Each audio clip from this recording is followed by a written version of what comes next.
eu também, hoje eu tenho um compromisso, porque, na verdade, você sabe que eu trabalho à noite, né? Sim. Aí hoje eu vou ter que ir um pouquinho mais cedo, sair às 20 horas hoje. Geralmente Sem eu paro problema. às 21, né? Só que hoje eu vou ter que parar às 20 horas. Mas Sem aí vamos problema. lá, bola para frente. Eu preciso prestar bastante atenção, que eu não fui bem na proficiência, não. Pois é, então, ó, de qualquer forma, você pega a gravação depois também e assiste, beleza? Não, sim, sim, eu tô vendo, geralmente eu vejo mais as gravações depois, né? Uhum. Não, então tá bom. Então vamos lá para a gente não perder tempo. Deixa eu colocar aqui a aula e vou compartilhar com você aqui a tela. Já tá vendo minha tela aí, ô Josimar? Sim, sim, tô vendo. Beleza. Então vamos lá. Bom, a gente está trabalhando na unidade 4, né?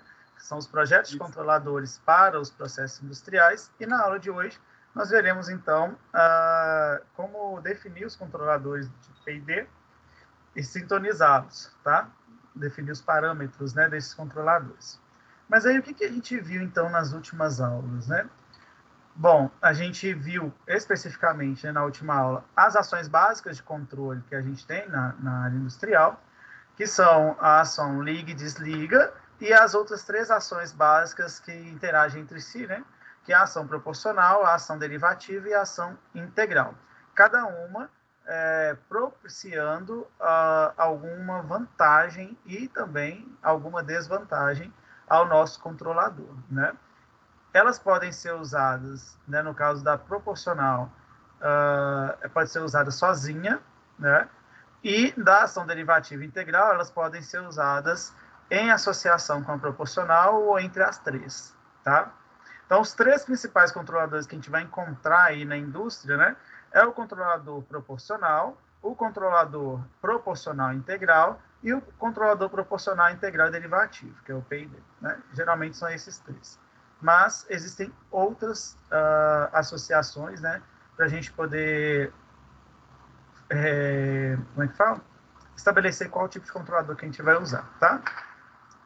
Bom, esses controladores, eles têm uma grande vantagem, né? Que a gente consegue aplicá-los, né? Ou modelá-los sem conhecer o sistema físico-matemático, né? O modelo dinâmico do sistema, tá? Então, sem conhecer o modelo dinâmico, a gente consegue, já de antemão, modelar ali um controlador, de acordo com os parâmetros que nós vamos precisar, né, para o nosso sistema, tá? Hoje, então, a gente vai ver os efeitos dos controladores sobre os sistemas dinâmicos, né? A análise temporal em domínio de frequência de ambos e como a gente pode ajustar os parâmetros de controle, né? Para a gente ter ali o comportamento, né, esperado de acordo com a resposta do sistema que a gente espera, tá? E aí, então, além dos ajustes dos parâmetros, os ajustes básicos, né, para que realizá-los, nós vamos usar o método, ou os métodos de sintonia de Siegel e Nichols, ok? São dois métodos, né, que eles propõem e nós vamos utilizá-los. Depois, a partir deles, nós vamos sintonizar, fazer a sintonia fina dos nossos controladores. Mas vamos lá, sem mais delongas, né? Controladores industriais. Então, nós vimos sobre as ações de controle, né? E nós vimos que, para além da liga e desliga, nós temos uma associação entre as ações proporcional, derivativa e integral. Então, nós temos controladores do tipo proporcional, controladores proporcional derivativo, proporcional integral, o proporcional integrativo derivativo, o proporcional integral derivativo, né? E nós temos aqui, olha, outros dois que também são desdobramentos, né, deste PID, que é o controlador proporcional integral e derivativo e o controlador integrativo e proporcional derivativo, tá? Eles são como se fosse um PID modificado, né? E também existem outras possibilidades de ação aqui que a gente pode implementar, né, dentro das leis de controle que a gente pode escolher. Bom, os CLPs são os principais equipamentos aí da indústria nos quais a gente usa, né, esses controladores, principalmente o algoritmo de controle de PID, tá? Então, nele já vem um PID implementado, né, pré-definido. E aqui nós temos dois exemplos de CLPs, que são controladores lógicos programáveis, né? Temos esse daqui, que ele tem uma interface para programação, né, para alguma alteração básica ali nele, tá? E nós temos esse daqui que não tem interface. Ambos a gente consegue programar no computador, né, e transferir a programação para eles, ok? Via cabo, né? Esse tipo de controlador é muito utilizado, por exemplo, para controlar motores na indústria. Então, equipamentos, né, que envolvam ali motores, geralmente a gente vai ter um PLC ou CLP, né, para poder controlar. Então, vamos ver o controlador do tipo proporcional, né? O controlador do tipo proporcional, o controlador P, ele tem apenas a ação proporcional sobre ele, né? E a gente lembra que há uma entrada degrau, esse tipo de controlador, ele vai conseguir melhorar o nosso sinal, a diferença do sinal de saída para o sinal desejado, né, de preset, mas ele nunca vai zerar o erro em regime permanente, né, o erro estacionário. Então, sempre vou ter ainda uma diferença entre o meu valor desejado e o valor que o meu sistema está respondendo, tá?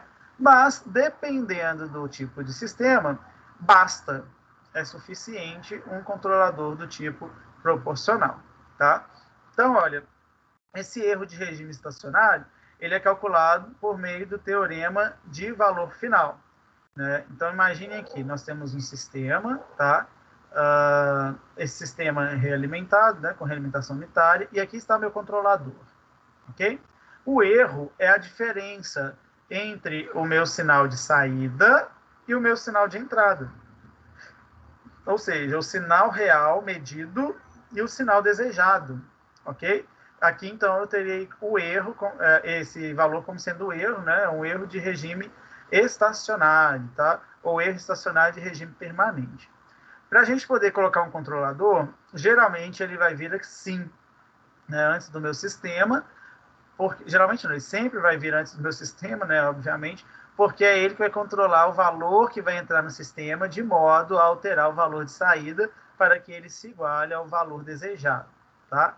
Só que, às vezes, né, no caso aqui do controlador proporcional, ele sempre vai estar aqui sozinho. No PID, nós temos cada uma das ações em paralelo, mas somando, né, tem um somatório aqui que é a entrada do meu G, tá? E no caso dos modificados, ao invés das 3 estarem em paralelo, a gente pode colocar alguma dessas ações aqui no ramo de realimentação.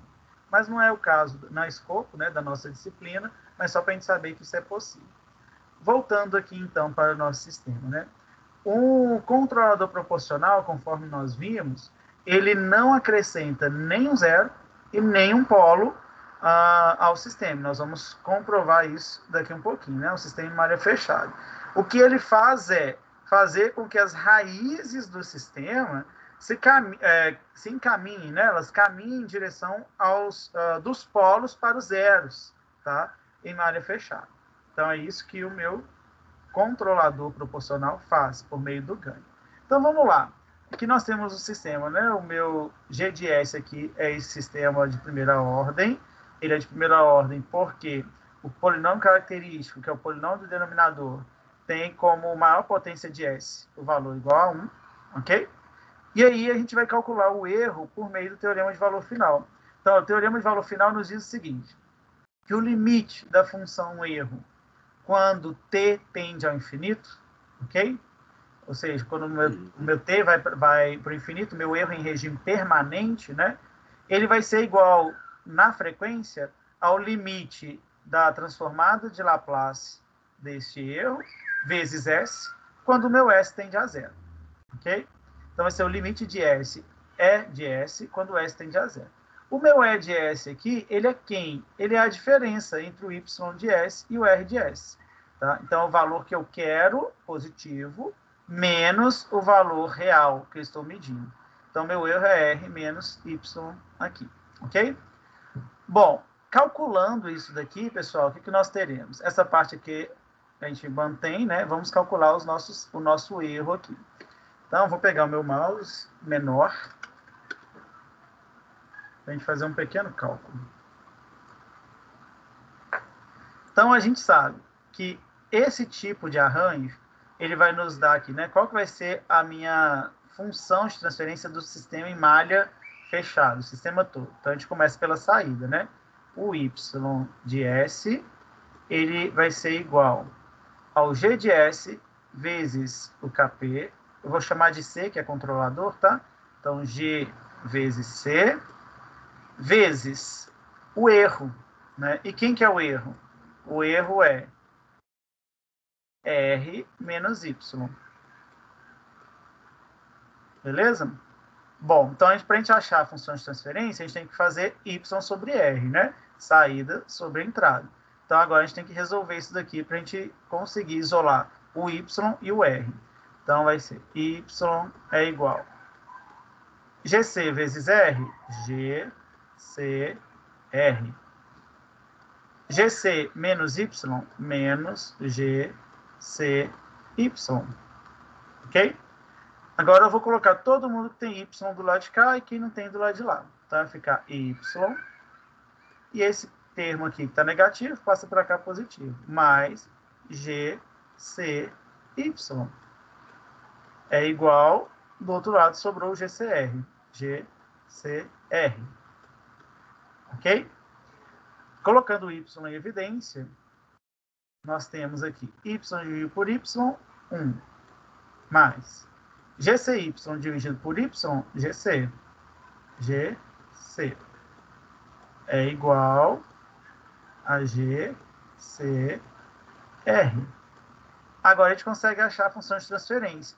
Eu passo o R para cá, que está multiplicando aqui, eu passo para o lado de cá dividindo, vai ficar Y sobre R. E eu passo esse termo de Y que está multiplicando para o outro lado dividindo. Então, eu vou ter Y sobre R é igual ao GC sobre 1 mais GC. Ok? Bom, essa aqui é a função de transferência do meu sistema em área fechada. Ok? Entendi. Bom, aqui, olha, para nós calcularmos, né, nós vamos calcular R menos o Y, tá? Então, eu vou isolar, olha, o Y vai ser GC sobre 1 mais GC. O R está aqui dividindo, passa para o outro lado multiplicando, vezes o R. Ok? Bom, esse daqui é para a gente poder saber quem é o Y e quem é o R. O R é R mesmo, né? Então, se a gente for substituir, né, R menos o Y, nós teríamos R menos isso daqui que é Y. R vezes GC sobre 1 mais GC. Ok? É essa a expressão. A partir daqui é só a gente substituir. Quem é G? G é essa expressão aqui. Ó. Ok? Quem é o controlador C? O controlador C é essa expressão aqui. É o Kp. Então, se a gente for substituir, nós teremos. Quem que é meu R? R é a entrada. A gente está vendo um sistema, a entrada degrau. Então, a entrada degrau é 1 sobre S. Então, eu vou ter 1 sobre S, que é o R, menos 1 sobre S, que é o R, vezes. Quem que é o G? 1 sobre TS mais 1, vezes o C, então, vezes aqui o Kp, tudo dividido por 1 mais GC. Então, tudo dividido por 1 mais, né, esse mesmo valor de cima, que é Kp sobre TS mais 1. Ok, então vamos lá. 1 sobre S menos 1 sobre S, que multiplica. Aqui, olha, nós temos uma divisão de frações. Né? Antes da gente resolver essa divisão de frações, a gente tem que resolver esse carinha de cá, que aqui nós temos uma soma de frações, tá? Então, nós vamos ter esse termo aqui de cima, que é KP. Né? Na divisão de frações, a gente conserva o primeiro e multiplica pelo inverso do segundo. Então, TS mais 1 vezes. Aí eu vou pegar esse carinha aqui, ó, e vou resolver aqui do lado. Só para ficar fácil. Então, vamos lá. Vou resolver aqui em cima. O MMC entre 1 e TS mais 1 é TS mais 1. TS mais 1 dividido por 1, TS mais 1. Vezes 1, TS mais 1. Então, TS mais 1. TS mais 1 dividido por TS mais 1 é 1. 1 vezes mais KP é mais KP. Mais KP. Então, esse carinha aqui é esse carinha aqui. Então, se ele está no denominador dessa fração, a gente vai passar ele para o outro lado, multiplicando ao contrário. Então, quem é denominador vira numerador. E quem é numerador vira denominador. TS mais 1 mais KP. Ok? Bom, o TS mais 1 a gente corta com o TS mais 1. Então, o que a gente vai ter aqui? 1 sobre S vezes, menos 1 sobre S vezes KP, que sobrou aqui, né? KP sobre TS mais 1 mais KP. Então, TS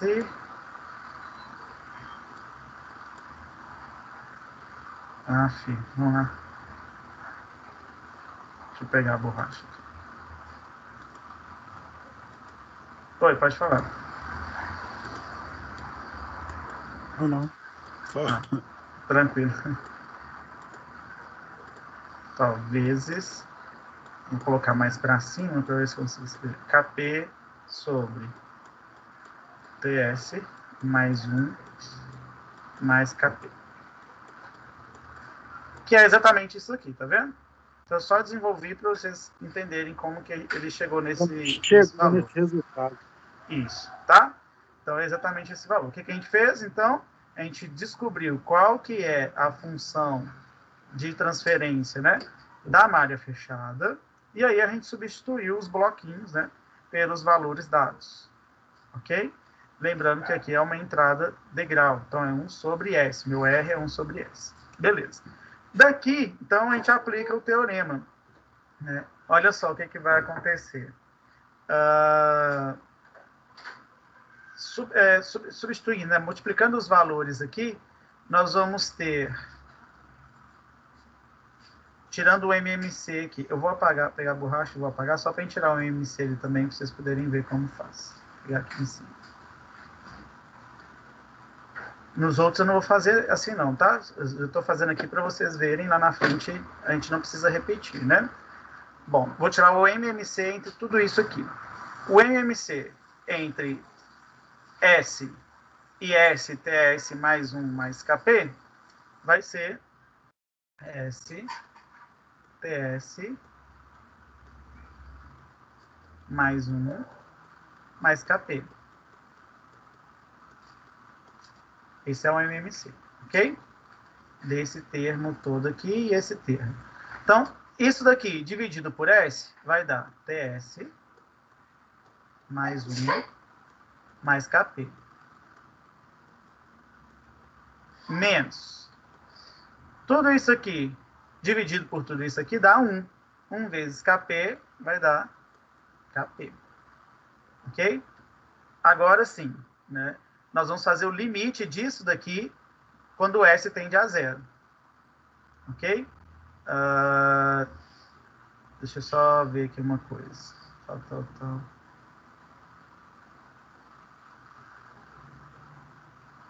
S vezes 1, S vezes KP. Só que tem uma coisa aqui, pessoal.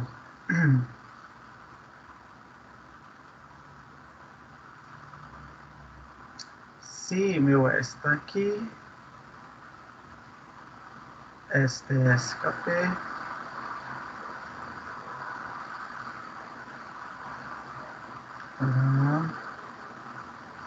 Ah, tá.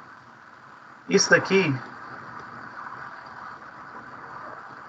se a gente fizer a aplicação de... Como é que é o nome? Frações parciais, né?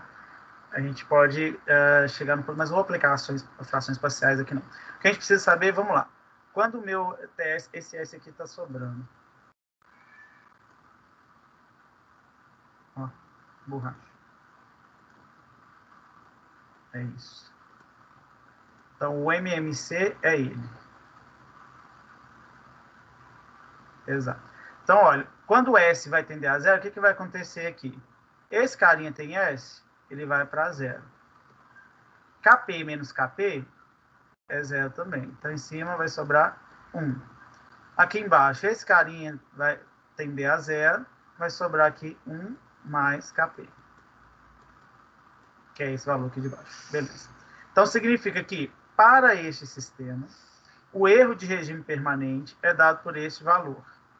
Dependendo, então, do meu ganho proporcional. Ok?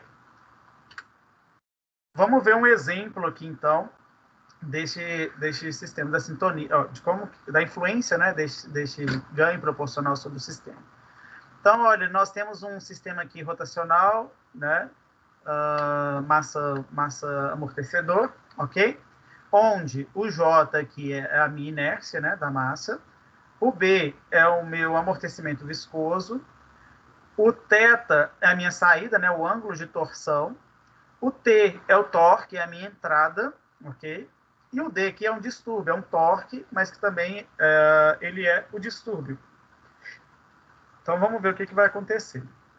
O modelo desse sistema aqui, em diagrama de blocos, é dado dessa seguinte forma, tá? Então, eu tenho o meu sistema aqui eu tenho meu distúrbio, aqui eu tenho meu ganho proporcional. A gente está trabalhando com um controlador do tipo proporcional, né? Então, se a gente pegar e aplicar o teorema de valor final sobre esse sistema, então, o que a gente precisa fazer antes? Descobrir qual que é a função de transferência deste sistema aqui, ok?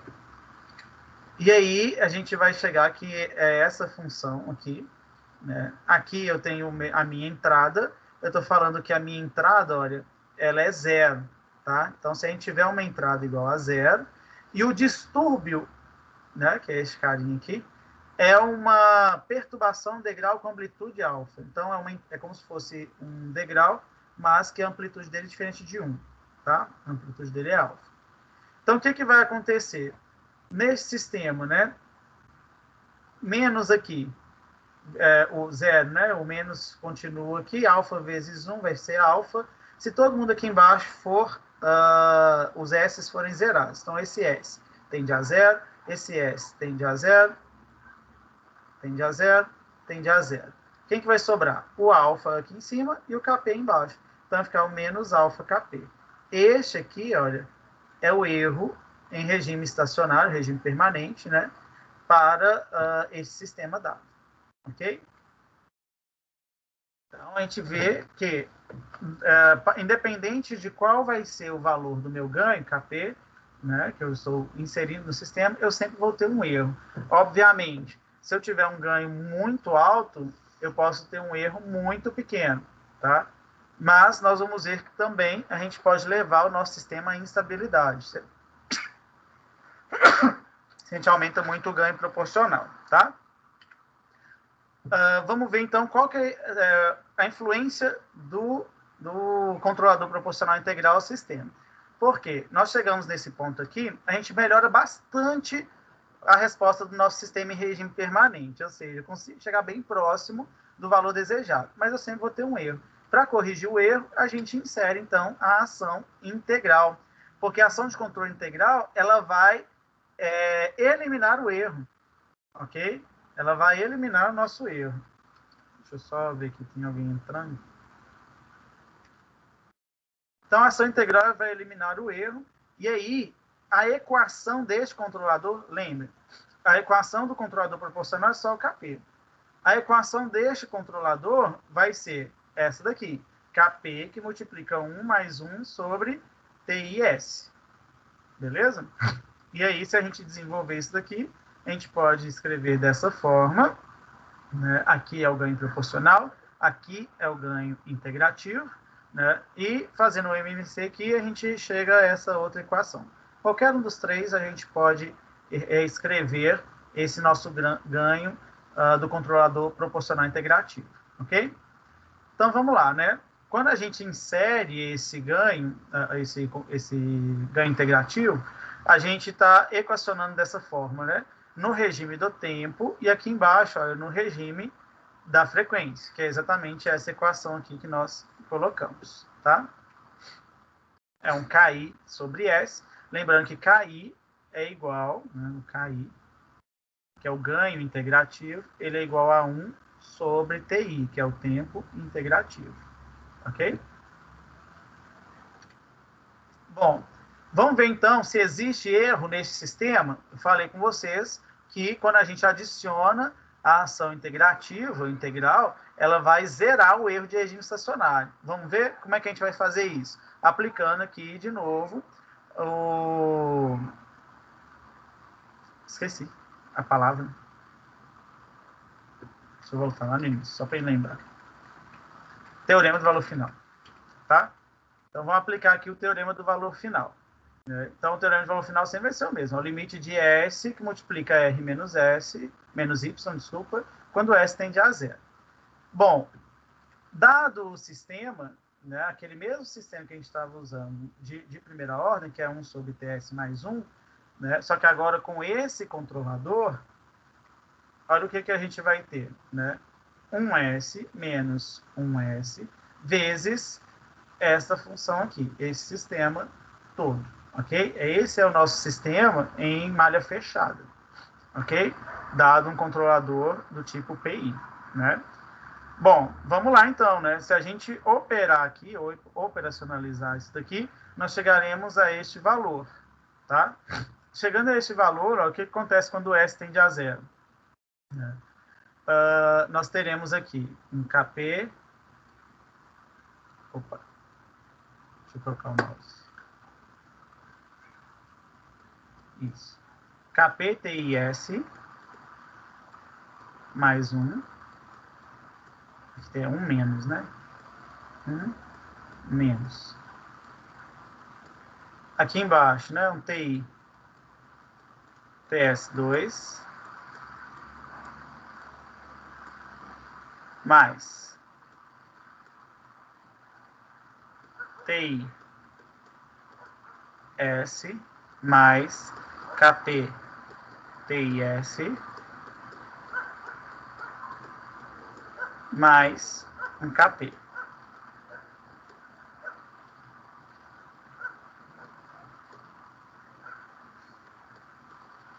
E aqui não é um não, aqui é KP. Beleza. Olha o que vai acontecer então. Vou ter 1 menos. Esse termo tem S, o S vai tender a zero, então vai o termo todo para zero. Esse tem S, vai para zero, esse tem S, vai para zero, esse tem S, vai para zero. Então, sobrou aqui KP sobre KP. KP de KP é 1. Então, a gente vai ter 1 menos 1. 1 menos 1 vai dar 0. Então, ó, estou provando que quando a gente insere um controlador, né, de ação integral aqui, né, em parceria com o nosso controlador de ação proporcional, a gente zera, né, o erro de regime permanente. Significa que eu alcancei o valor esperado de regime permanente, tá? A entrada de grau, né? Bom, se nós aplicarmos ao mesmo sistema rotacional massa-amortecedor que nós tínhamos, né, vai dar a mesma coisa. Olha. Aqui nós temos 0 menos o αS, né, onde αS é o distúrbio. Aqui é o nosso sistema multiplicado ali pelo nosso controlador proporcional integrativo, tá? E aqui, então, o que nós teremos, né? Resolvendo tudo isso aqui, alfa vezes TIS, tudo isso aqui vai para zero, ok? Aqui S vai para zero, vai para zero, vai para zero, né? Esse S multiplica aqui, né? Vai ter S4, S3, todos esses termos terão S e vai ser cortado. Então, esse 0 menos 0 vai dar 0. beleza? Então, independente do sistema que eu estiver trabalhando, a gente sempre vai ter um erro de regime estacionário igual a zero quando a gente tem um controlador do tipo PI. Só que ele vai causar outros efeitos no sistema, né? Então, olha só. Aqui eu tenho um controlador do tipo P e um controlador do tipo PI.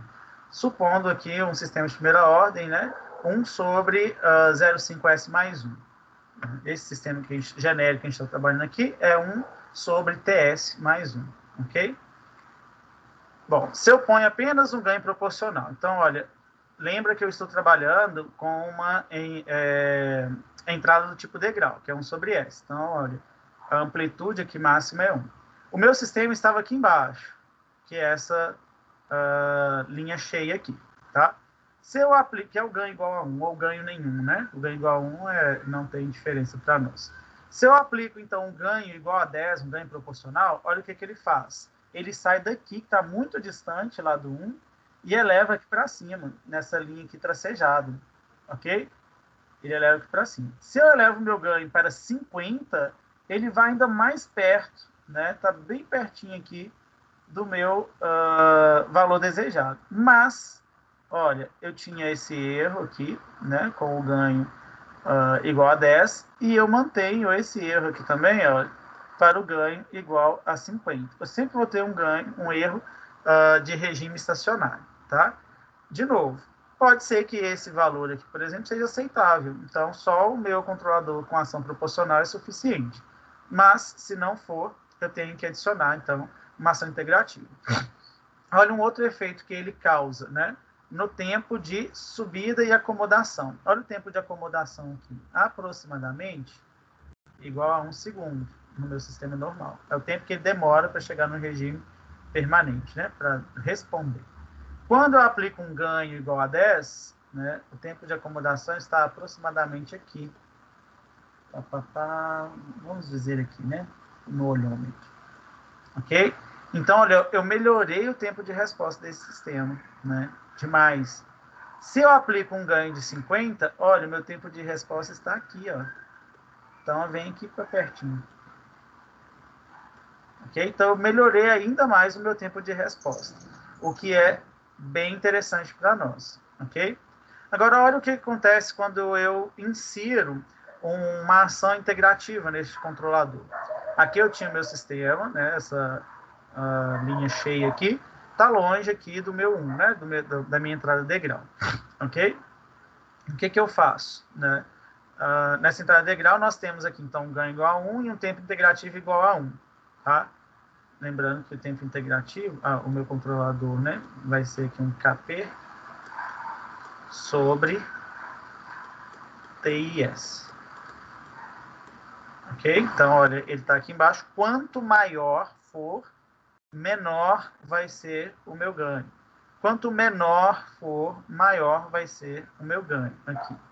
Né? Se ele é PI, então ele vai ser o KP do ganho proporcional mais o KP sobre TIS, do ganho integrativo. Ok? Então, olha, eu vou adicionar ao meu ganho, né, um ganho extra conforme o valor de TI. Então, beleza. Se eu coloco um ganho KP igual a 10, ok? Então, aqui eu tenho 10, eu estaria nessa linha aqui, né? É o tracejado. E um TI, um tempo integrativo, né? Igual a meio, né? 0,5. Então, se eu divido aqui por meio, né? Eu tenho 10. E eu divido por meio, então eu vou ter 20, né? Então, é como se eu tivesse um ganho aqui de 10 mais 20, ok? Então, de 30. Olha para onde que ele vai. Lá para cima. Ele chega, ele alcança o meu valor de preset. Ele zera o erro, ok? E aqui, olha, há um determinado valor, né, de resposta bem rápido aqui. Beleza? Bem diferente desse daqui. Né? Nem chegou aqui ainda. Vou mais para frente. Então, se eu resolvo aumentar ainda mais o meu ganho, né, e diminuir ainda mais meu tempo integrativo, ok? O que eu faço? Essa linha pontilhada, né? Eu vou diminuir menos ainda o meu tempo aqui de resposta, é quase zero, mas eu vou gerar aqui em cima, olha, aqui está 1, né? um sobressinal. Um pequeno sobressinal. Ok? Dependendo do valor do ganho, dependendo do valor do tempo integrativo, esse sobressinal pode ser maior ou menor. Né? Então, ele pode ser aceitável para o meu sistema, ou não. Se ele não for aceitável para o meu sistema, eu tenho que fazer uma determinada correção. Só que é importante a gente lembrar o seguinte, que quando eu insiro no meu controlador esse controle do tipo integrativo ou integral, né, ele vai adicionar um polo. Vou voltar aqui só para vocês poderem enxergar, né? Cadê ele? Aqui. Ele vai adicionar, olha, um polo na origem, ok? E ele vai adicionar um zero, né, em determinado ponto, tá? Ele vai adicionar um zero exatamente nesse ponto aqui, ó. 1 sobre TI menos S. Ó, 1 sobre TI vezes S. Ok? Então, ele vai adicionar um polo na origem e um zero neste ponto aqui. Ok? E a gente sabe que existem efeitos, né, quando ele realiza isso, vai haver modificações no nosso sistema. Né? Essas modificações nos dão essas respostas. Ok? Quando a gente for olhar daqui a pouquinho sobre o lugar das raízes, vai ficar mais fácil da gente observar isso. Bom, então, olha, eu tenho ali um sobressinal, né? E eu quero corrigir esse sobressinal, ok? Então, a gente vai usar um controlador tipo proporcional integral derivativo, né? Um PID. E aí, então, o que a gente está fazendo quando a gente vai usar um controlador tipo PID? A gente está adicionando a ação derivativa, tá? Quando a gente usa esse tipo de controle, o que a gente quer, na verdade? A gente quer melhorar a nossa acessibilidade, né? O nosso poder de manipulação de resposta, tá? E aí, quando a gente usa a ação derivativa, o que ela causa no sistema? Ela prevê o comportamento futuro, né? Ela analisa ali, olha, minha curva está subindo muito, ou está descendo muito, ou com muita velocidade, né? E ela inicia uma correção deste erro, ok? Antes que ele aconteça. Né? Então, é como se fosse uma previsão, ela antecipa, né? Isso significa que a ação derivativa, ela não tem nenhum efeito sobre o regime permanente, tá? Então, não corrige o erro de regime permanente. Quem corrige o erro de regime permanente é a ação proporcional e a ação integrativa, que é o que nós queremos. Por isso que a gente não usa a ação derivativa sozinha, porque ela não vai resolver o nosso problema. O nosso problema é fazer com que o valor de saída se iguale ao valor desejado, né? O valor de entrada, ok? Mas ela vai agir, então, num regime transiente ou transitório, né? Vai tornar o meu sistema mais sensível a variações do erro. Portanto, ela vai atuar antecipadamente na correção desse erro, ok? Só que essa correção do erro, né, que vai diminuir ali o meu sobressinal, ela pode causar algumas ondulações, né, e vai aumentar o meu tempo de resposta. Ok?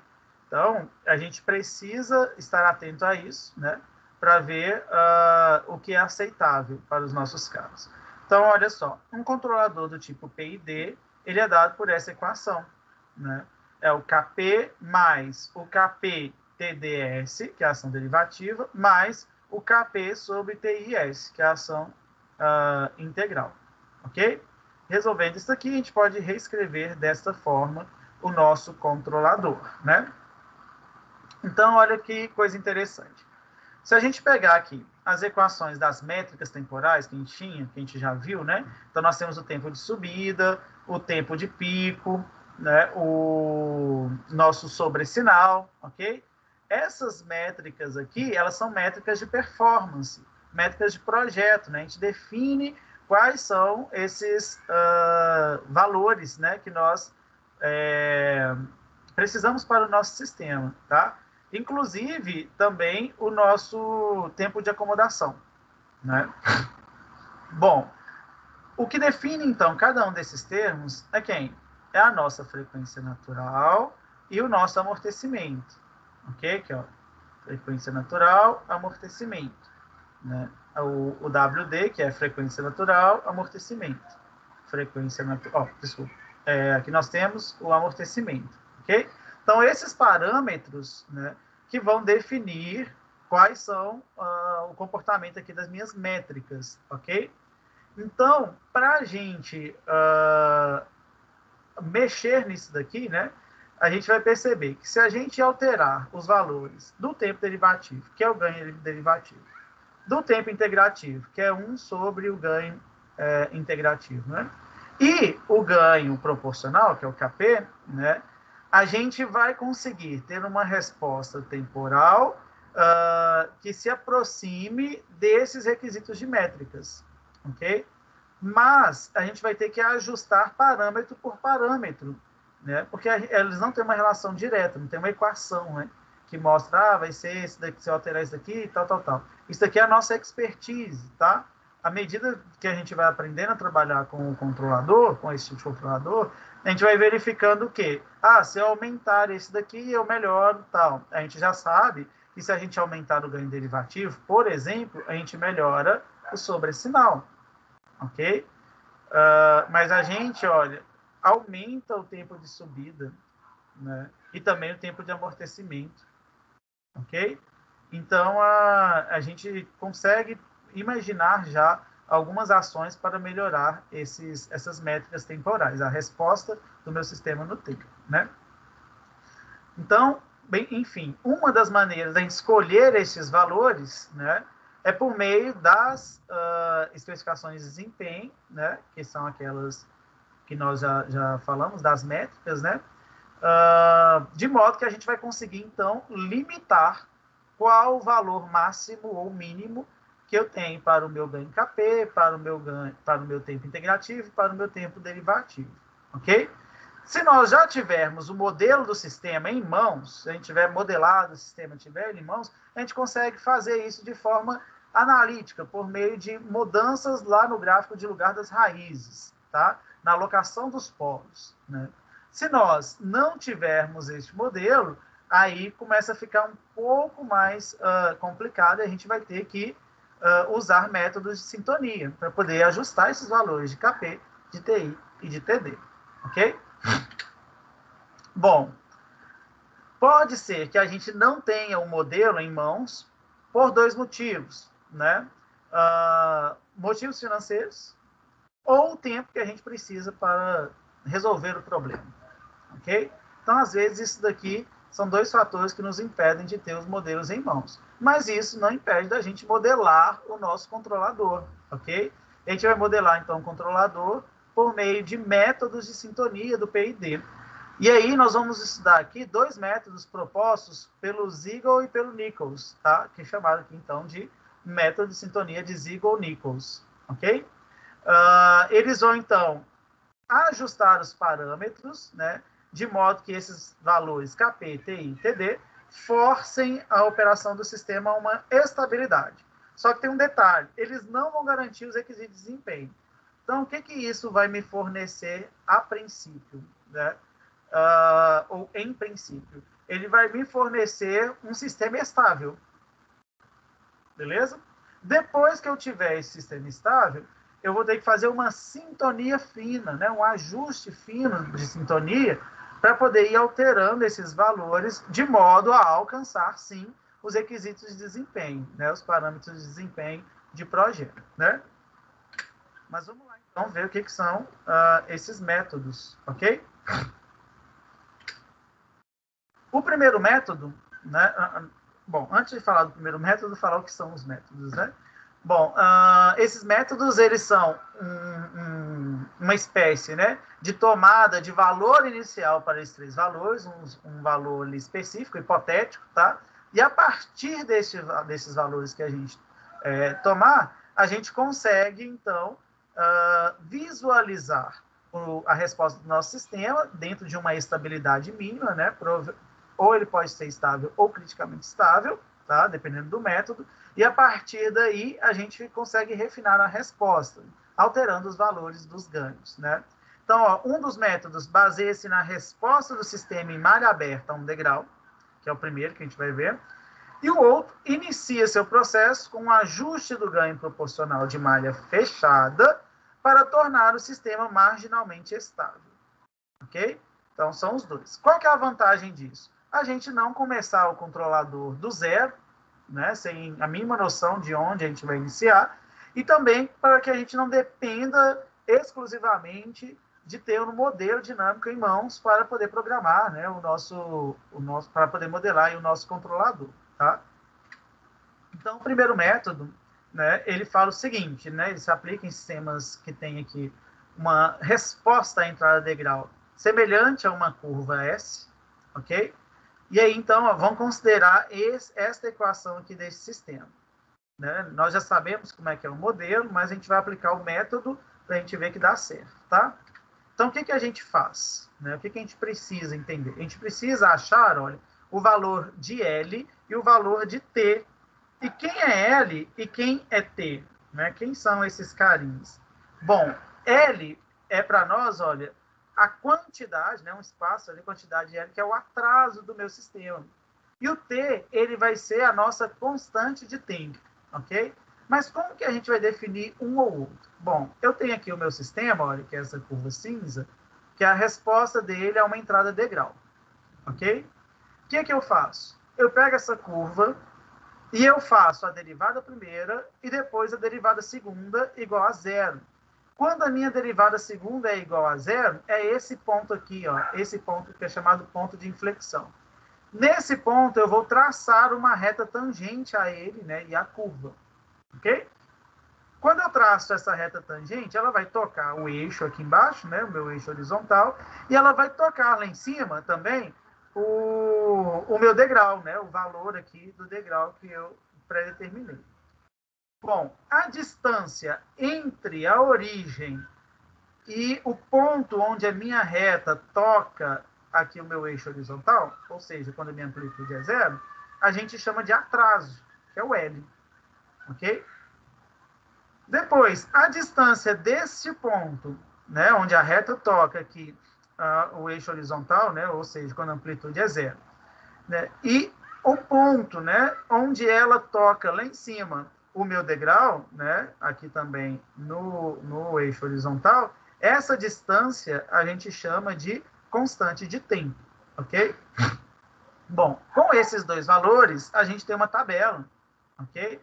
Então, primeiramente, ó, neste caso ali, nós temos o valor de 0,055 segundos para o L, que é o atraso, e ali de 0,6270 segundos para a minha constante de tempo, ok? Então, as Ziegler-Nichols nos dizem que, aplicando esse método, nós temos essa tabela, né? Tabela de controladores do tipo P, PI ou PID, e aqui os determinados valores para as constantes KP, TI e TD. Então, se eu vou usar um controlador só proporcional, eu tenho que o meu ganho KP é T sobre L. O meu tempo integrativo é infinito, ok? Seria infinito, né? O meu ganho KI, que é igual a 1 sobre TI, ok? Se TI é infinito, então isso aqui vai tender a zero, obviamente, então eu não tenho nenhuma ação integrativa. E se o meu TD for igual a zero, meu ganho KD, ele é igual ao TD.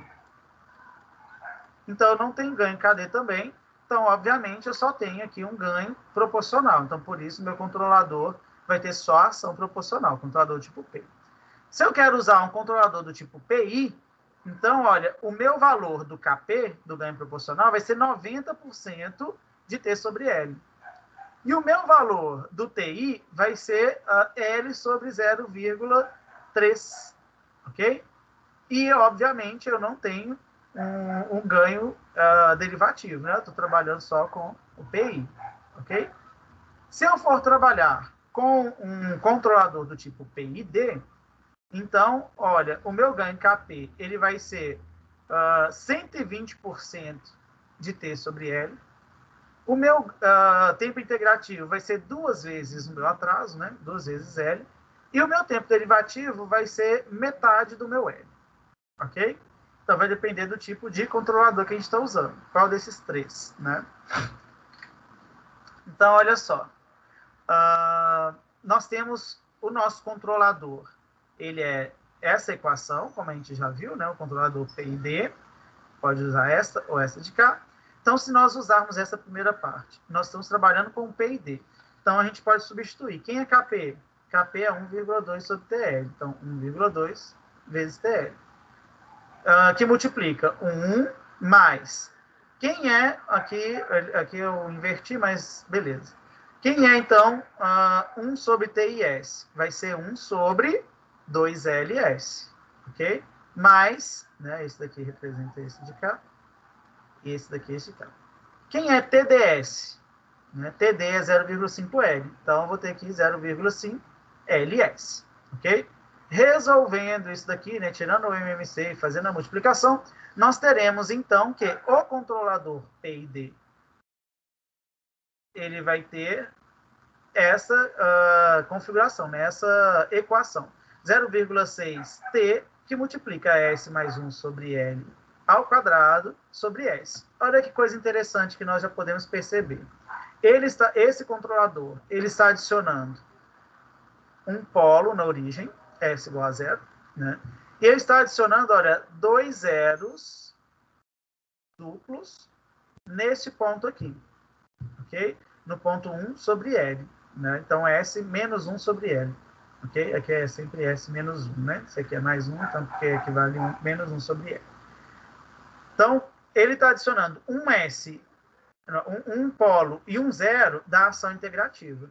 E ele está adicionando outro zero da ação derivativa, ok? E a ação proporcional não adiciona nenhum zero, nenhum polo no meu sistema, né? Mas beleza, então a gente tem essa função, né, que é o nosso controlador. Aplicando, tá? Este nosso controle aqui, né? A esse sistema, que é o sistema dado inicialmente, a gente tem essa curva, essa resposta aqui. Então, olha que interessante, né? Qual vai ser o valor do meu Kp? Vai ser 13,5168. Então, 1,2, que multiplica T sobre L. Então, T, vamos pegar a calculadora aqui. Cadê? É 0,6270 dividido pelo L, que é 0,055. Ok?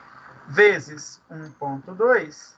Então, olha, o meu Kp deu 13,5168, né? 13,5 ou 3,6, tá?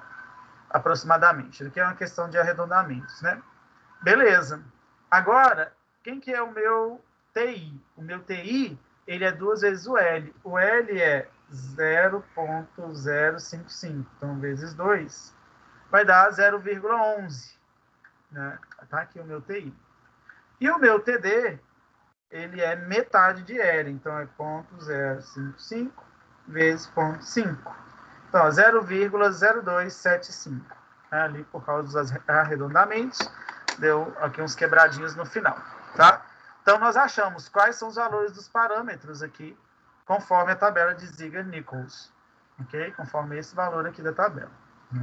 E aí, qual que é a resposta deste meu sistema, né, multiplicado por este controlador aqui, ok? A uma entrada degrau, né? Então, nós vamos ter o meu sistema é igual a C vezes G dividido por 1 mais C vezes G.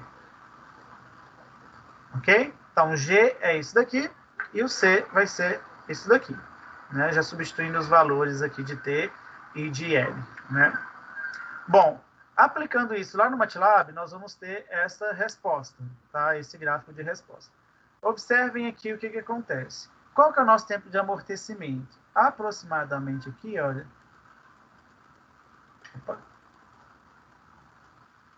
3,5 segundos. Tá? O tempo de acomodação, né? Qual que é o nosso valor de overshoot aqui? Ah, não, aqui, gente, já está no zero. Deixa eu pegar aqui para 95%. Né? Aqui está 95% quando ele atinge. E depois, quando ele atinge a menos 2%, aproximadamente aqui. Quase no 3%. Isso. Então, vamos lá. Qual que é o valor que eu tenho aqui? É o meu sobressinal. Né? Meu sobressinal aqui é de aproximadamente 1,3, né? Ou seja, cerca de 30% do meu valor máximo. Então, olha, o meu sobresinal é 30,9%. Esse dado o MATLAB nos dá, né? Pela aplicação do Step Info, ok?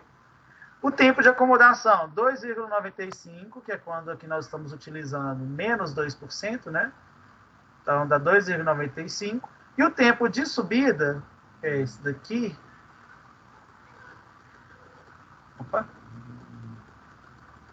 Aproximadamente 0,38, 39 segundos, ok? O tempo de subida é o ponto em que ele alcança aqui, pela primeira vez, o valor, né, do setup. Mas o que é importante a gente observar? Olha, ele corrigiu o erro, tá vendo? De regime estacionário, né? Então, não tem erro de regime permanente, o erro é nulo, tá? Então, meu controlador sobre esse sistema, ele conseguiu atuar como deveria atuar. Vou mostrar para vocês como estava o meu sistema antes do controlador. Então, vamos lá no MATLAB. Então, no MATLAB eu vou colocar esses valores aqui de IS, né? Então, aqui nós teremos no numerador 1 e 8. No denominador, nós teremos... Deixa eu resolver isso daqui. S ao quadrado, fazendo multiplicativo, tá? S ao quadrado mais 6S mais 3S mais 18. É este vezes este. Então, nós teremos S ao quadrado mais 6S mais 3S, 9S, mais 18. Tudo isso multiplicando S mais 10. Então, a resposta desse denominador vai ser S ao cubo mais 10S ao quadrado mais 9S ao quadrado mais 90S mais 18S mais 180. Ok? Então, vai ter aqui S ao cubo mais 10 com 9, 19, S ao quadrado, 90 mais 18 mais 108S mais 180. Beleza, então vamos aplicar no MATLAB. É 1, 19, 108 e 180. 1, 19, 108 e 180. Ok? Vou pedir aqui o numerador, o denominador.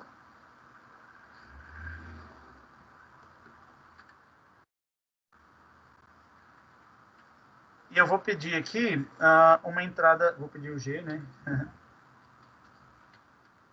A função de transferência do numerador pelo denominador, eu quero. E eu quero um step do G. Ou seja, eu quero minha função G, né, aplicada aqui a um degrau, ok? Então, vou salvar, vou executar. Esqueci de um detalhe aqui. Eu quero...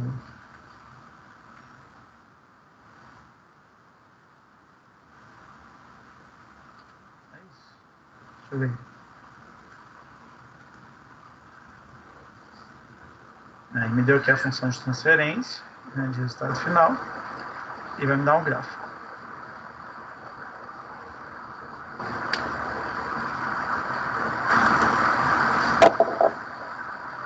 Essa era a nossa resposta inicial, ok? E olha como que ela ficou agora, né? A resposta degrau, olha só, ela estava bem abaixo, ó, antes de 0,05, ok? E aí, conseguiu chegar lá na função, na resposta degrau, né? Que é 1. Ok? Então, ele conseguiu corrigir o erro. Estava aproximadamente aqui, ó. né? Então, olha a distância. Então, aplicando os 3, né, o meu PID, eu consegui chegar a essa resposta. Detalhe, quando que ele estava chegando aqui no regime permanente, entre aspas, né? Aproximadamente em 2 segundos, né? E aqui passou para quase 3, para a estabilidade, né? Mas, apesar disso, né, ele conseguiu elevar o valor. Nós vimos isso na última aula como exemplo, né? Quando tinha lá o forno, né, que a temperatura não estava chegando ao valor estabelecido, né, para secar as peças, e as peças estavam se danificando, estavam saindo com a tintura ainda fresca, né, sem estar totalmente seca, e a peça estava danificando, né, estava consumindo energia, mas não estava conseguindo chegar a este ponto. Então, quando a gente aplica esse tipo de controlador, a gente consegue chegar lá a energia, a temperatura, por exemplo, né, como era o caso, adequada, ok? Então, olha, aqui a gente não utilizou neste método em nada tempo de subida, tempo de descida, ok? Tempo de subida, tempo de amortecimento, tempo de pico, overshoot, a gente não usou nada. A gente usou o tipo de controlador e o tipo de constante que a gente teria estabelecido, né? Bom, dado esse valor, aí eu vou verificar, né? Um sobressinal de 30,9% está dentro do estabelecido em projeto? Sim ou não? Né? Se não tiver, eu tenho que alterar alguma coisa. Então, eu posso diminuir o meu ganho, por exemplo, o ganho proporcional, que eu vou conseguir diminuir aqui o valor de sobressinal, ok? O meu tempo de acomodação, né, está muito longo, então eu vou diminuir o meu tempo derivativo, ok? Porque aí eu consigo diminuir aqui o tempo, né, ou aumentar o meu tempo integrativo. Mas se aumentar o tempo integrativo, eu posso aumentar o sobressinal. A gente tem que ir fazendo esses ajustes finos, mas o que de cara a gente já tem quando a gente vê esse sistema? A gente já tem um sistema estável. Ele já corrigiu o erro, ok? O que eu preciso fazer aqui agora ajustar um pouco os valores de modo a adequar os meus itens de performance, né? Requisitos de performance, ok? Bom, agora são 8h28, né? Vai dar 8h30. Vamos fazer um pequeno intervalo, né? A gente volta às 8h40, tudo bem? Para a gente só tomar uma aguinha ali e retornar, né? Esticar as pernas um pouquinho.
Bom, pessoal, vamos retornar aqui, então. Vou compartilhar com vocês minha tela. Ok. Bom, então qual que é o segundo método, né, de Ziegler-Nichols para sintonizar, né, o nosso controlador, né? Bom, a segunda metodologia, né, que eles trazem inicia-se quando, então, a gente coloca um modelo, né, que a gente tem do nosso sistema dinâmico em malha fechada com um controlador do tipo P, ok? E aí a gente vai tentar levar esse controlador, fazer com que esse controlador chegue a um ganho crítico, de modo que ele vai tornar a resposta do nosso sistema marginalmente estável. O que significa estar marginalmente estável, né? Se a gente olhar no plano real imaginário, né, todos os valores que estão aqui no semiplano esquerdo apresentam, né, o nosso sistema como sendo estável. Já os que estão aqui no semiplano direito tornam o nosso sistema instável. Mas aqueles que estão exatamente aqui, né, sobre o nosso eixo, ou seja, com a parte real nula, tá, eles são considerados marginalmente estáveis. O que significa um valor ser marginalmente estável, né? Significa que ele vai oscilar e ele vai atingir uma oscilação que ele vai ficar, teoricamente, né, infinitamente oscilando dentro de um valor máximo, né, um valor de pico e um valor de vale específicos, tá? Então, ele vai oscilar aqui dentro infinitamente, né? Esse aqui é o nosso sistema criticamente estável, ok?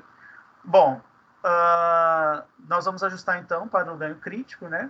E aí a gente tem que observar a resposta oscilatória do sistema em regime permanente, depois que ele atinge essa constância nessa faixa, né? E ali nós vamos definir nosso período crítico. O período, ele vai ser a distância entre dois pontos de um ciclo, tá? Então, por exemplo, os dois vales, os dois picos ou dois vales, né? Dois pontos equidistantes em que nós temos a senoide, ela faz o movimento e vai iniciar outra senoide, tá? Então, esse é o período, né? E aí, como a gente vai estar num ganho crítico, a gente vai ter um período chamado crítico também. Então, nós vamos utilizar um controlador que é só do tipo proporcional. Então, nosso tempo integrativo é infinito e o nosso tempo derivativo é zero, como a gente viu na primeira tabela de Ziegler-Nichols, né? Então, a gente vai aumentar o nosso Kp de zero até esse valor crítico, ok?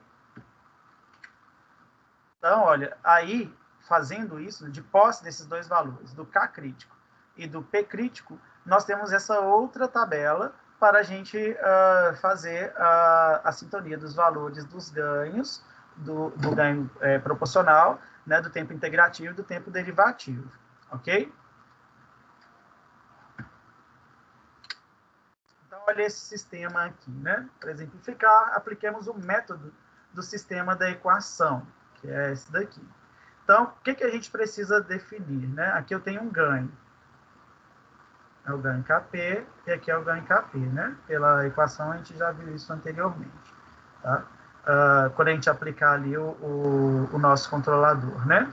Então, o controlador, lembrando, ele vai ser y sobre r, né? Em função do meu sistema de malha fechada, vai ser controlador vezes a minha função de transferência de malha aberta sobre 1 mais o controlador sobre a função, vezes, né, a função de transferência de malha aberta. Então, a gente pegando essa função aqui, né, sem o Kp, e aplicando, né, o controlador como sendo o Kp, a gente vai ter isso.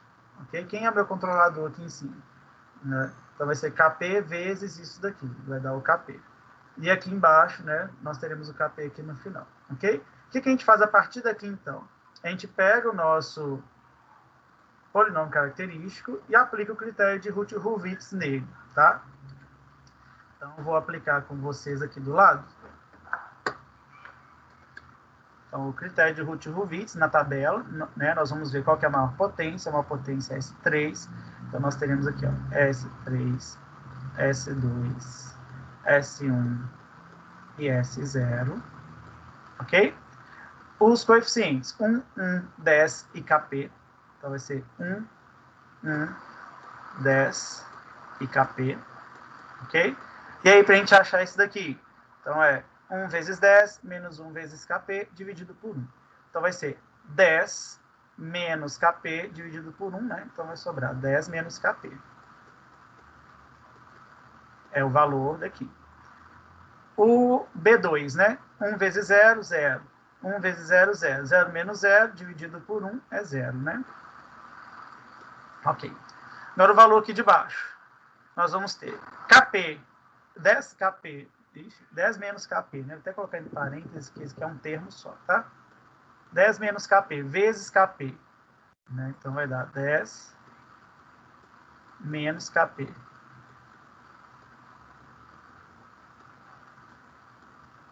Ok? Vezes Kp. Menos 1 vezes 0 é 0, né? Tudo dividido por 10 menos Kp. Então, olha, 10 menos Kp sobre 10 menos Kp dá 1. Então, aqui embaixo vai sobrar só o Kp. Né? Isso aqui dá 1, né? Vai sobrar o Kp. Bom, o que a gente sabe, né, que nós precisamos para deixar o nosso, para que na análise, né, do critério de Routh-Hurwitz, para que o nosso sistema seja estável. Não pode haver mudança de sinal. Então, todo mundo aqui tem que ser positivo. Então, eu sei que Kp tem que ser maior do que 0. Bom, isso é quase que óbvio, que a gente já viu que o ganho proporcional, ele é um número real positivo, né? Então, beleza. Agora, a gente sabe que também 10 menos Kp tem que ser maior do que 0. Então, 10 menos Kp tem que ser maior do que 0, ok? Então, vai dar menos Kp tem que ser maior do que 10. Menos 10, né? 10 está aqui positivo, passa para negativo. Multiplica tudo por menos 1. Nós vamos ter Kp tem que ser menor do que 10. Significa que o Kp máximo que eu tenho, que é o Kp crítico, ele é 10. Aqui nós estamos usando um Kp crítico igual a 9. Às vezes a gente pode fazer essa pequena variação, porque lembra que eu falei com vocês, como a gente está fazendo uma modelagem do sistema, às vezes, quando a gente está sendo criticamente estável, se ele estiver muito à direita, né, ele pode ter algum erro na modelagem e ele, na verdade, está instável ao invés de criticamente estável. Mas a gente poderia usar o 10 aqui ou o 9, ok? Então, esse é o nosso K crítico, ok? Bom, se o nosso K crítico é esse, nós pegamos aqui na tabela, né? Nós estamos usando um P e D. Então, olha, quem vai ser o KP? 60% do K crítico. Quem vai ser o TI? 0,5, 50% do P crítico. E quem vai ser o TD? Vai ser 12,5% do P crítico. Né? Bom, a gente precisa definir, né, quem que vai ser o nosso P crítico, como que a gente vai calculá-lo, ok? Bom, para a gente calcular o P crítico, a gente sabe, né, que a gente tem que fazer a mudança aqui, né, do S para o J ômega, mas espera aí que eu quero mostrar para vocês aqui uma coisa. Né? Aqui, então, nós temos o controlador P e D, né, em função do K crítico do P crítico, tá? Esse daqui que a gente vai usar. Né? Então, olha, ele tem dois zeros duplos, né, localizados aqui nessa coordenada, no S menos, igual a menos, né, 4 sobre P crítico. E nós temos um polo na origem, ok? Então, beleza. De novo, um polo, dois zeros, né, o controlador P e D. Bom, se a gente aplicar este sistema aqui, tá? No MATLAB, a gente vai ter essa resposta, né? Então, a gente pode até colocar para a gente poder ver.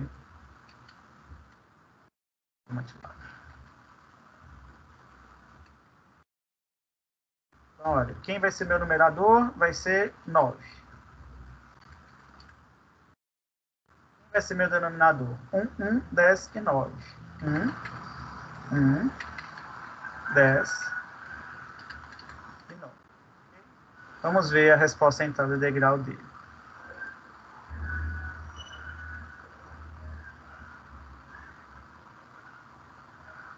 É essa, tá vendo? E aí, na tendência do infinito, né, ele ser sempre criticamente estável. Vamos colocar um 10 para ver se daria também? Opa. 10.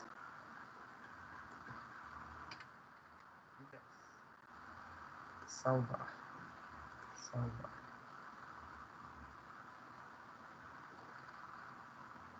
Beleza? Aqui ficou mais estável, mais criticamente estável do que o 9, né? Então, beleza. É esse o comportamento que a gente tem. Estão vendo? Existem picos e vales aqui estabelecidos. Então, infinitamente, a gente teria este valor, ok?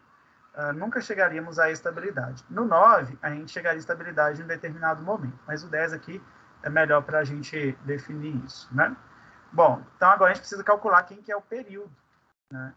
Então, essa é a nossa resposta. Como que a gente vai calcular quem que é o período? Bom, a gente viu que, para a gente, o período ele vai estar no regime permanente. E a gente viu que, para passar do regime transitório, que é no domínio de S, para o regime permanente, que é o domínio J-ômega, é só substituir o S pelo J-ômega, ok? E aí a gente vai ter, de novo, né, o nosso polinômio característico, e a gente iguala ele a zero, né, e a gente vai saber ali qual que é o polo que a gente tem, né, qual que é o valor da nossa frequência, e vamos achar o período, porque o período vai ser 2π sobre ômega, ok? Então, nós vamos pegar lá o nosso polo, ok? Que a gente tem, o nosso K crítico vale 10, ok? E aí, onde tem S, a gente vai substituir por J ômega. S a gente vai substituir por J ômega. Então, na verdade, a gente vai ter aqui, ó, J ômega ao cubo mais J ômega ao quadrado mais 10 vezes J ômega mais 1 mais 10, 11. Ok? Igual a zero. Né? Bom, resolvendo isso daqui, nós teremos... A gente sabe que toda vez que a gente eleva o J a uma potência de 2, ele vira menos 1, né? Então, só para facilitar aqui, eu vou colocar o J ômega que multiplica J ômega ao quadrado. Ok? Mais J ômega ao quadrado vai dar J ao quadrado, ômega ao quadrado. Mais 10 J ômega mais 11 igual a zero. Ok? Aqui nós teremos, então, J ômega que multiplica... J ômega ao quadrado é menos 1. Então, aqui vai dar menos. Ômega ao quadrado vezes ômega vai dar ômega ao cubo. J ao quadrado aqui é menos. Então, menos ômega ao quadrado. Mais J ômega, 10, né? J ômega mais 11. Igual a zero. Aqui a gente vai isolar todo mundo que tem J, todo mundo que não tem J. Ok? Então, ó, quem tem J? Menos ômega 3 mais 10 ômega.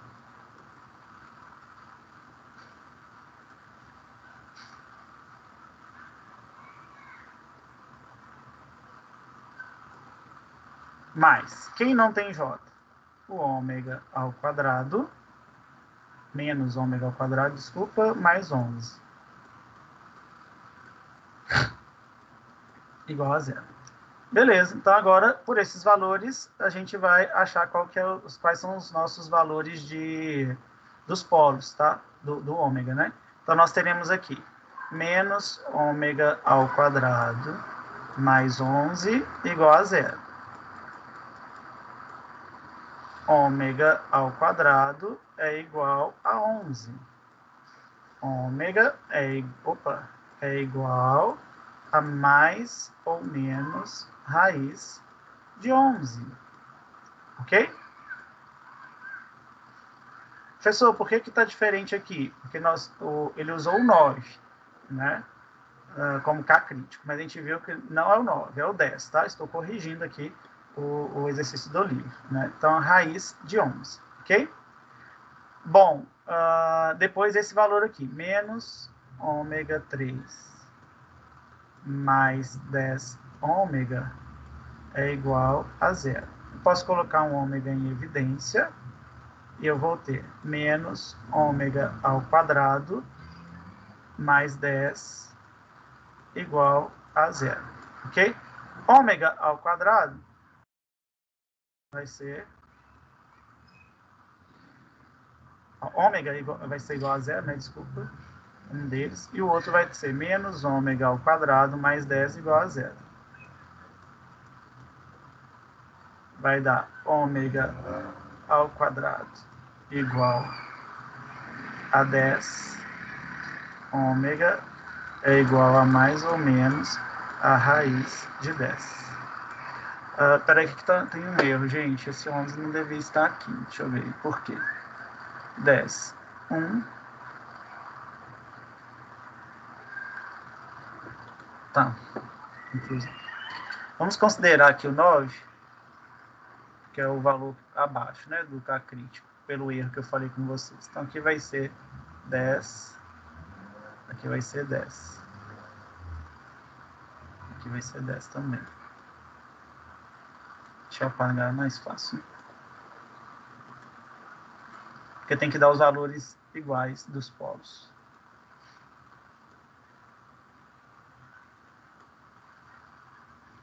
Isso.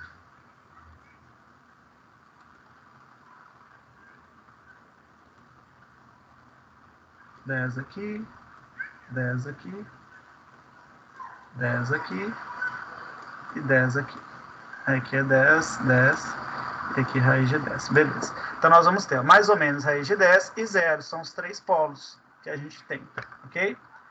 Bom, o 0, né, não vai nos dar valor de frequência nenhum. É quando a gente está ali no eixo horizontal. Então, nós temos mais ou menos raiz de 10. Né? O módulo disso, então, vai dar 2π sobre raiz de 10. Ok? Deixa eu ver quanto que vai dar isso aqui. 10. Opa. 10 raiz 2 vezes...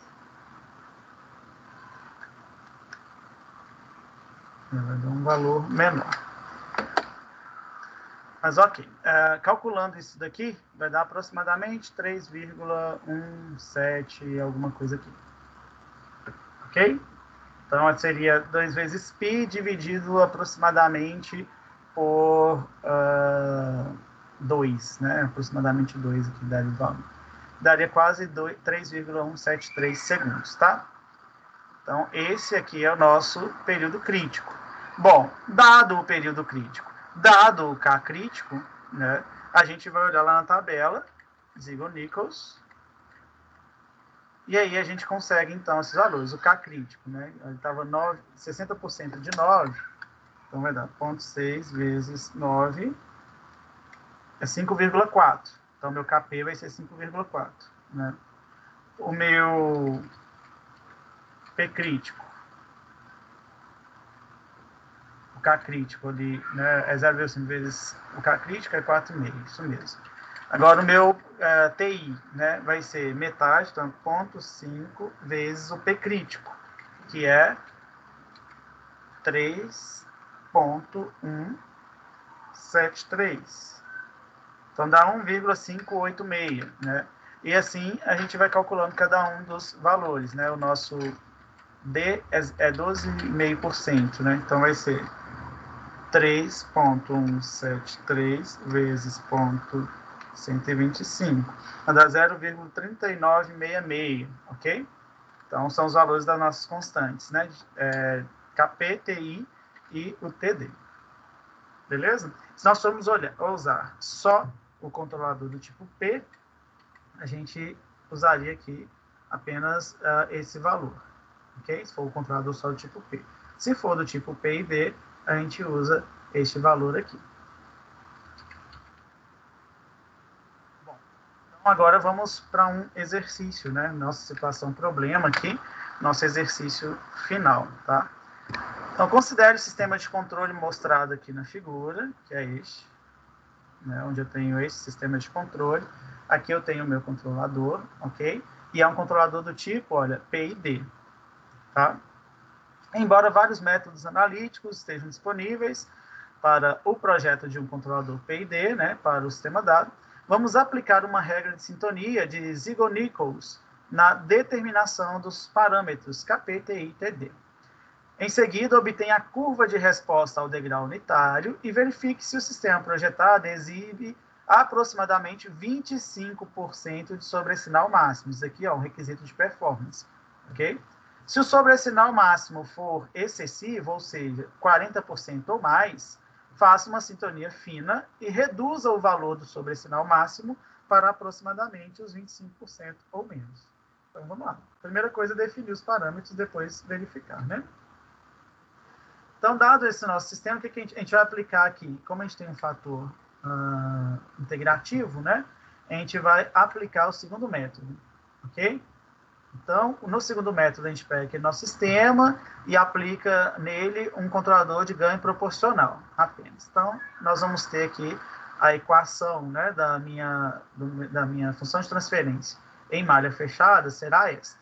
O que a gente tem que fazer depois deste ponto, né?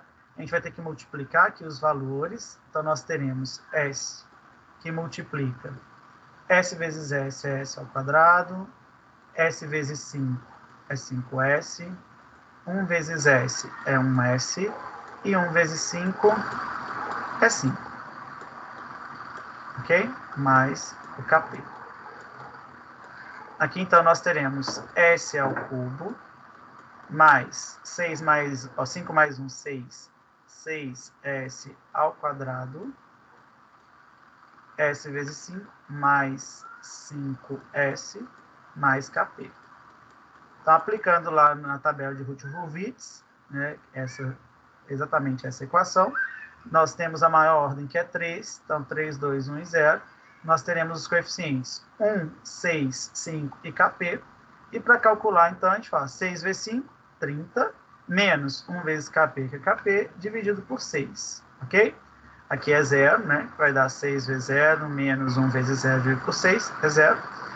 E este valor aqui, né, vai dar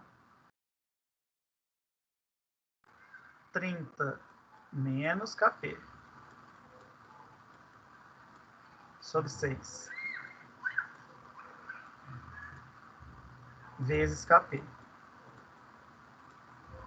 Menos 6 vezes 0 é 0. Então, nem preciso colocar. Tudo dividido por esse termo. 30 menos KP sobre 6. Bom, este termo, por ele mesmo, vai dar 1. Então, vai sobrar aqui KP. 1 vezes KP, KP. Esse valor aqui de baixo. O que a gente precisa definir? Quem é o K crítico, né? Então, nós vamos ter... O KP tem que ser maior que 0 e esse termo todo tem que ser maior que 0.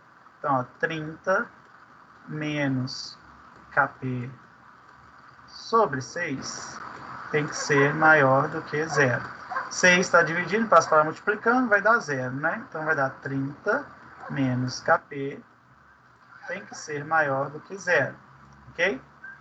Menos KP é maior que menos 30. Se eu multiplicar aqui por menos 1, eu vou ter que o KP tem que ser menor do que 30. Então, 30 é o meu valor crítico. Beleza? Olha, né, o meu K crítico é o valor de 30. Bom, para achar o período, o que eu tenho que fazer? Pegar a mesma função já com o meu valor crítico, né, a mesma equação do denominador, né, e substituir, passar do regime transitório para o regime permanente, substituindo S por J ômega. Então, onde é S? Olha, S ao cubo vai virar J ômega ao cubo. 6 vezes S ao quadrado vai dar 6 vezes J ômega ao quadrado. 5 vezes S vai dar 5 vezes J ômega, mais 30 igual a 0. Ok? Resolvendo isso daqui, nós chegaremos nesta função, neste resultado aqui. Bom, o que a gente tem a partir deste ponto, né? Nós temos que menos ômega ao quadrado mais 5 é igual a 0. Vai dar ômega, né, ao quadrado é igual a 5. E o ômega vai ser igual a mais ou menos a raiz de 5, tanto para este termo quanto para este termo, né? E o outro ômega aqui, que está sobrando, J ômega é igual a 0, ômega vai ser igual a 0 dividido por J, que é 0. Então, eu tenho 2 aqui e tenho um outro que é 0, né? Bom, o meu período vai ser 2π sobre ômega. Ômega, então, é o módulo, né, o valor positivo aqui, né, do polo que eu tenho, tá?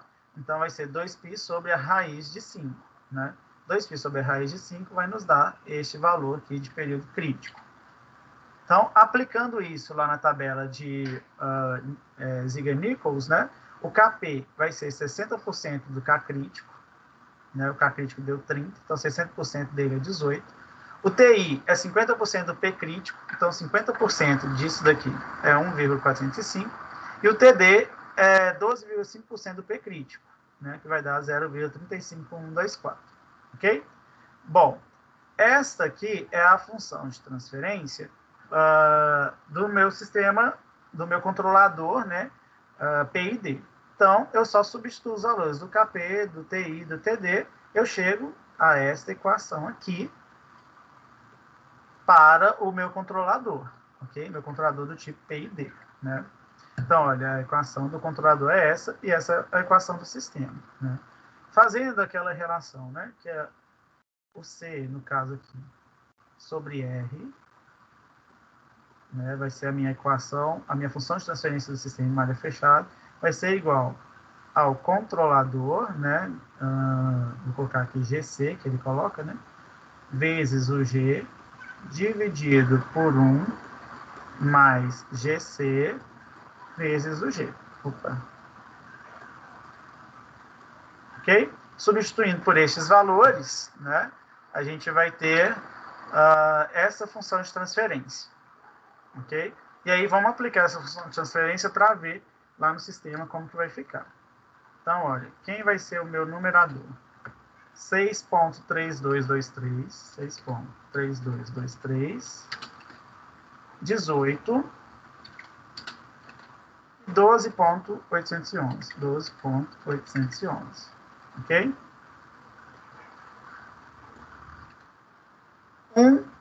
6,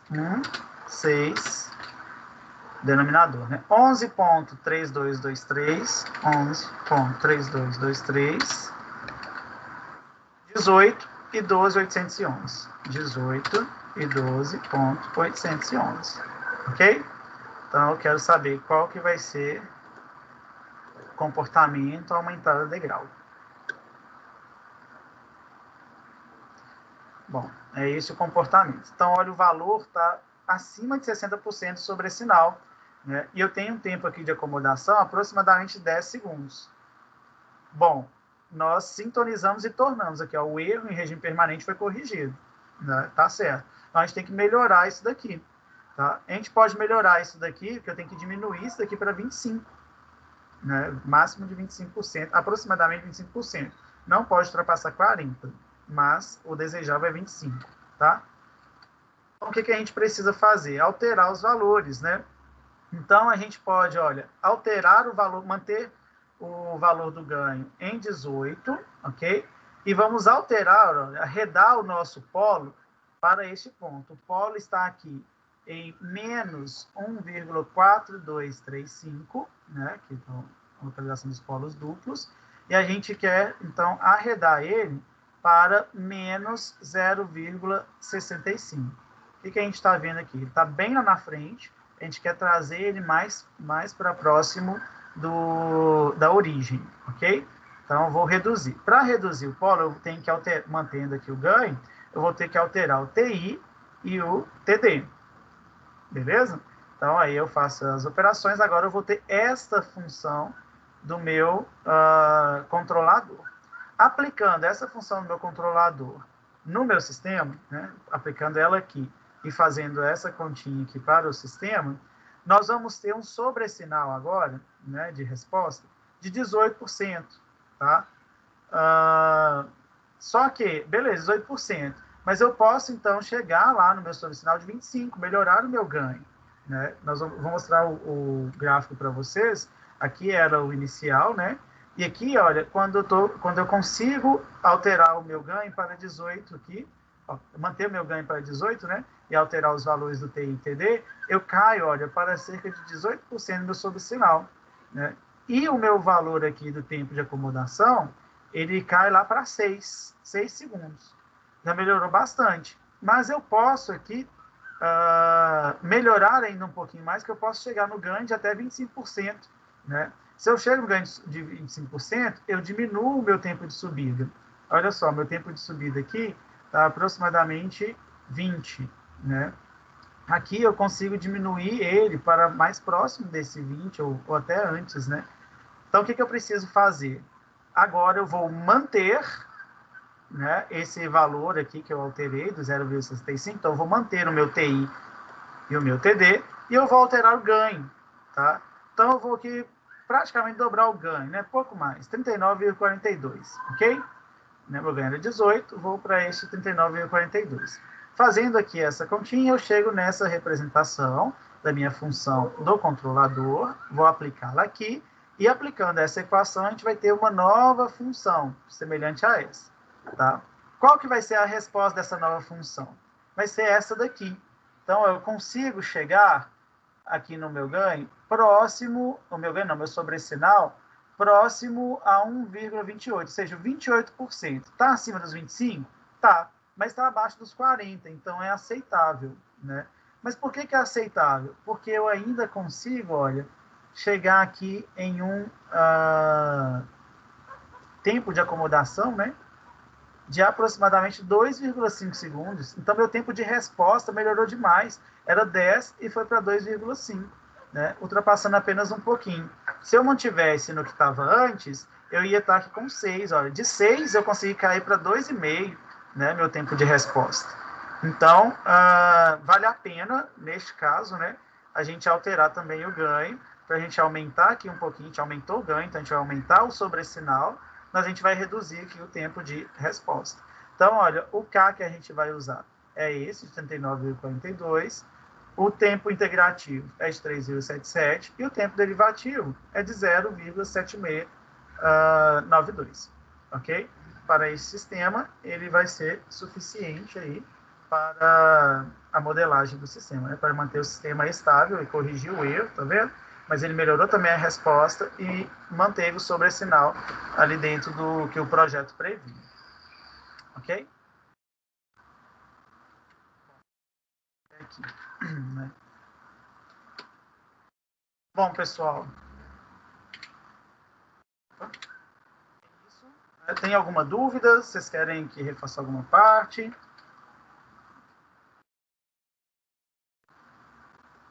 Bom, a atividade já está disponível para vocês, a atividade avaliativa desta aula, né?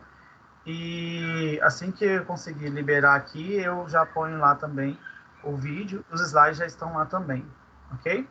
Então, é isso, né? Boa semana para vocês, então, até semana que vem. Obrigado aí pela participação. Até mais, tchau, tchau.